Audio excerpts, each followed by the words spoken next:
Good afternoon. Thank you for being here on November 5th, Monday, for our regularly scheduled City Council meeting. The November 5th, 2018 City Council meeting will come to order. It's 2:05 p.m. I'm Bruce Harrell, President of the Council. Will the clerk please call the roll? Sawant. Here. Bagshaw. Furbold. Here. Johnson. Here. Juarez. Here. Mosqueda. Here. O'Brien. Here. President Harrell. Here. 7 present. Thank you very much. If there's no objection, the introduction and referral calendar will be adopted. Hearing no objection, the introduction and referral calendar is adopted. And if there's no objection, today's agenda will be adopted. Hearing no objection, today's agenda is adopted. The minutes of the October 29, 2018 City Council meeting have been reviewed, and if there's no objection, the minutes will be signed. Hearing no objection, the minutes are being signed. Presentations, I'm not aware of any presentations this afternoon. Let the record reflect that Councilmember Bagshaw has joined us.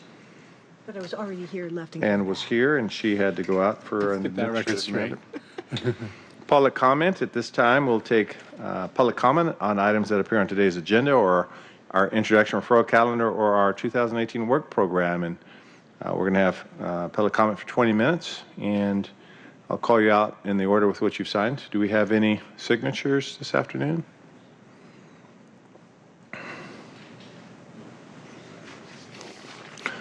Thank you, Ms. Sanchez. Okay, first we have Alex Zimmerman, followed by Tyrone Kenny. Mr. Zimmerman, you're up, sir. Thank you, sir. How was your weekend? Oh, I was going to come over to you, but I was going to let him speak for a moment. Hide. Майдори, Nazi, Gestapo pig, anti-Semite, tax sucker, and killer. He's about to get I just signed the letter. I want to speak about agenda about taxes. Situation with taxes right now absolutely critical. For last many years, you suck blood and money for $100 million, and nothing situation change. And I come in this council chamber for last 10 years, almost every day, more than 2,000 times, and nothing changed. You don't fix it one problem. No one problem. You don't fix it housing, homeless, transportation. Two critical problems you never fixes this. Is this exactly what is I want to explain to you? This exactly what is people angry right now very much. And I speak to 2,000 people for last few months. And everybody angry, everybody want change you because you're acting like a cretin, like a criminal, you like a political, you make what is have political anonism because you cannot change fundamental problem. And everybody in Seattle, all 700,000 people, very painful right now, all of it.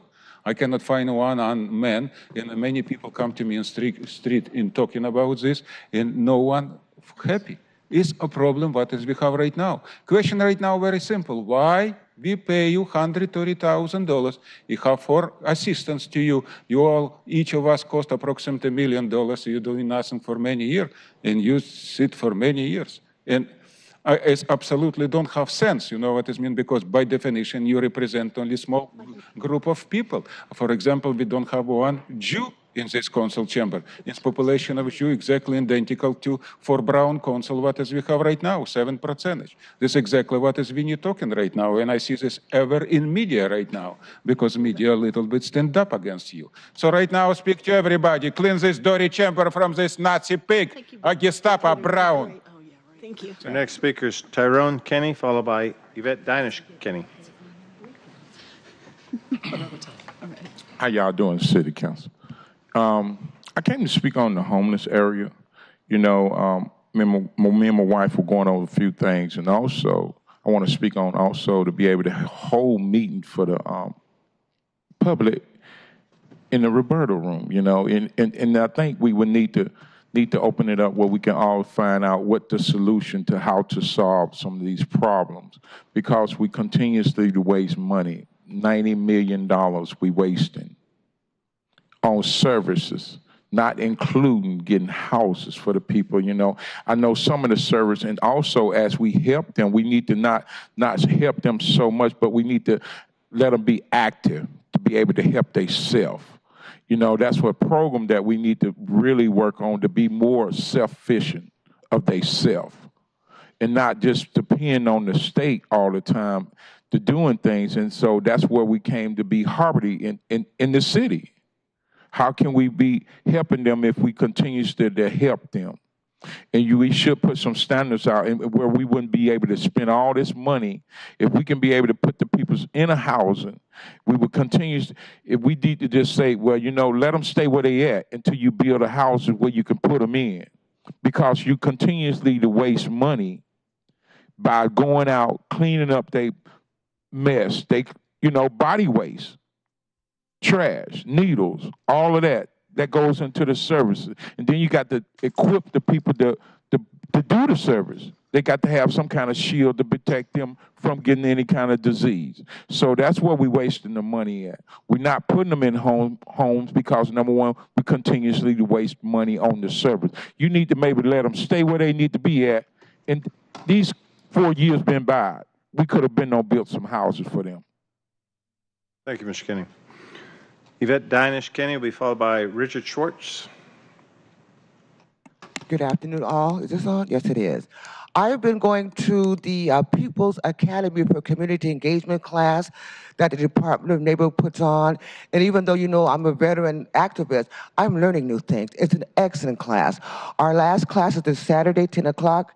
Link to news. If any of you could come, that'd be great. And what we're going to be focusing on in this class is how to speak before the council. So we'd love to have you there. But one thing I learned, which was interesting, is that the budget process actually starts in March, where the city budget office has the projections, and then June, the departments submit their budget, and then the council adopts a budget, as you well know, in November and December. So pretty much everything is, the monies that are available is set, but then you can move it around before it's adopted.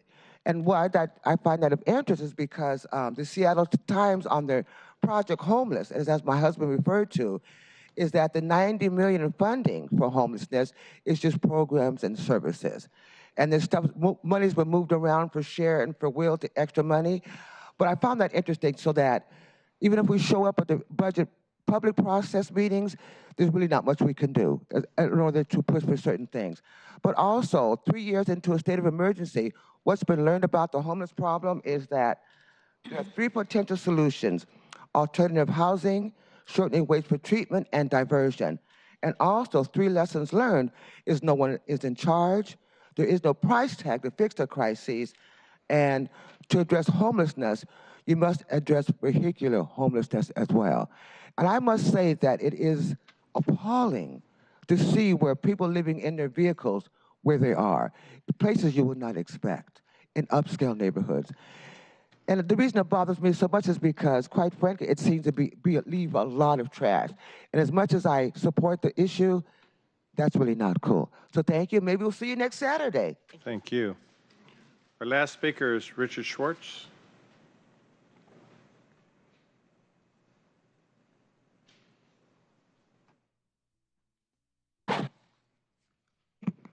Good afternoon. Good afternoon. I'd like to bring to your attention once again the Westlake Avenue North community's concerns about the city's management of the Westlake cycle track. The focus of those concerns are the intertwined issues of excessive cyclist speed and cyclist failure to yield to pedestrians. The city selected a very problematic location for the track. All pedestrians accessing the businesses and the sidewalk have to cross the track from the parking area. This adds up to several thousand pedestrian crossings a day. To alleviate the community's concerns, pedestrian safety concerns, the city told us the following. They anticipated a target speed of about 12 miles per hour. Speed controlling measures would be built into the design, and the city's vehicles yield to pedestrians law would apply to the track. In the end, none of this has occurred. Speeds are far in excess of 12 miles an hour. The track is essentially a long straightaway with no speed reducing features, and cyclists rarely yield to pedestrians. With the addition of electric-powered bikes, skateboards, and unicycles, the situation is just getting worse and worse by the day. Last week, between 5 and 6 p.m., we used a radar gun to monitor cyclist speeds.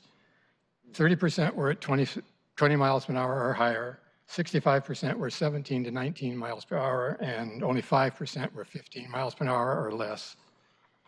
These speeds were observed under the following circumstances. It was fading daylight, it was a time of day when the highest level of cyclist-pedestrian interactions take place. It's a time when a large number of 2 to 6-year-olds are crossing the track to get to their swim lessons at Safe and Sound. It was at a point where cyclists were passing through one of the dedicated crosswalk zones, where the words slow are painted on the pavement in 3-foot-high letters. Shortly after riding past, and it was shortly after riding past these signs.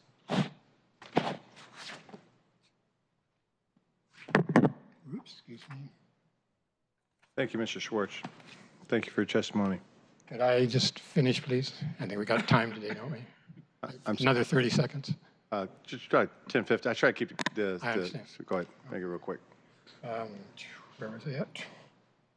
Lost my track. And we also didn't observe a single cyclist yielding to pedestrians. The city built this track in response to the Cascade Bikes Clubs and cyclists saying that they didn't feel comfortable riding on the street or in the parking corridor. We now have a situation where pedestrians don't feel comfortable, even though pedestrians don't have a powerful organization like the Bike Club to lobby for them. Their discomfort deserves the same level of attention as was given to cyclist discomfort.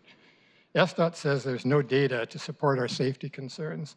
I'll leave with you today the names of 350 members of the community who have to deal with this situation on a daily basis who disagree with that.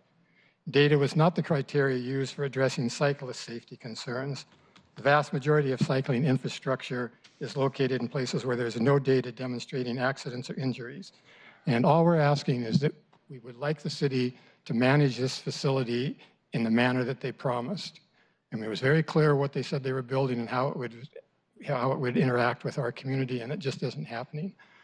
And as you know, I've spoken with you before, my community would like me to get some commitment. I thought we had one last time I spoke to you last November when President Harrell asked Council Member Bagshaw to follow up on this, and we did send her an extensive email, and we got a very short response asking us who we were referring to, which I thought was clear was the community, and that was the last we ever heard from her. And I also have sent, last month I sent your office an email, and I haven't heard back from that either. Okay, thank you. Can we get some kind of commitment to this, or what do we do? How do we? We've been asking for a year and a half now to get some kind of... Council President Harrell, may I just ask that you contact my office one more time? I've been out there many, many times, both as a pedestrian, as somebody that has been talking to businesses, and also somebody who rides her bike. So if you're not getting what you need, please talk to my office. We'll get SDOT again. We'll see what we can do. But I also appreciate the fact that you took the time to come today, and we will follow up with you. Okay, Thank you. Thank you, Mr. Schwartz. Please. How do I do that? Because Schwartz, I'm not going to, this is inappropriate to this point, so we'll talk offline and Good. move forward. And Thank you you know where very my much. office is, right down the hall, so you can leave a note, and we'll get back to you with the scheduled time.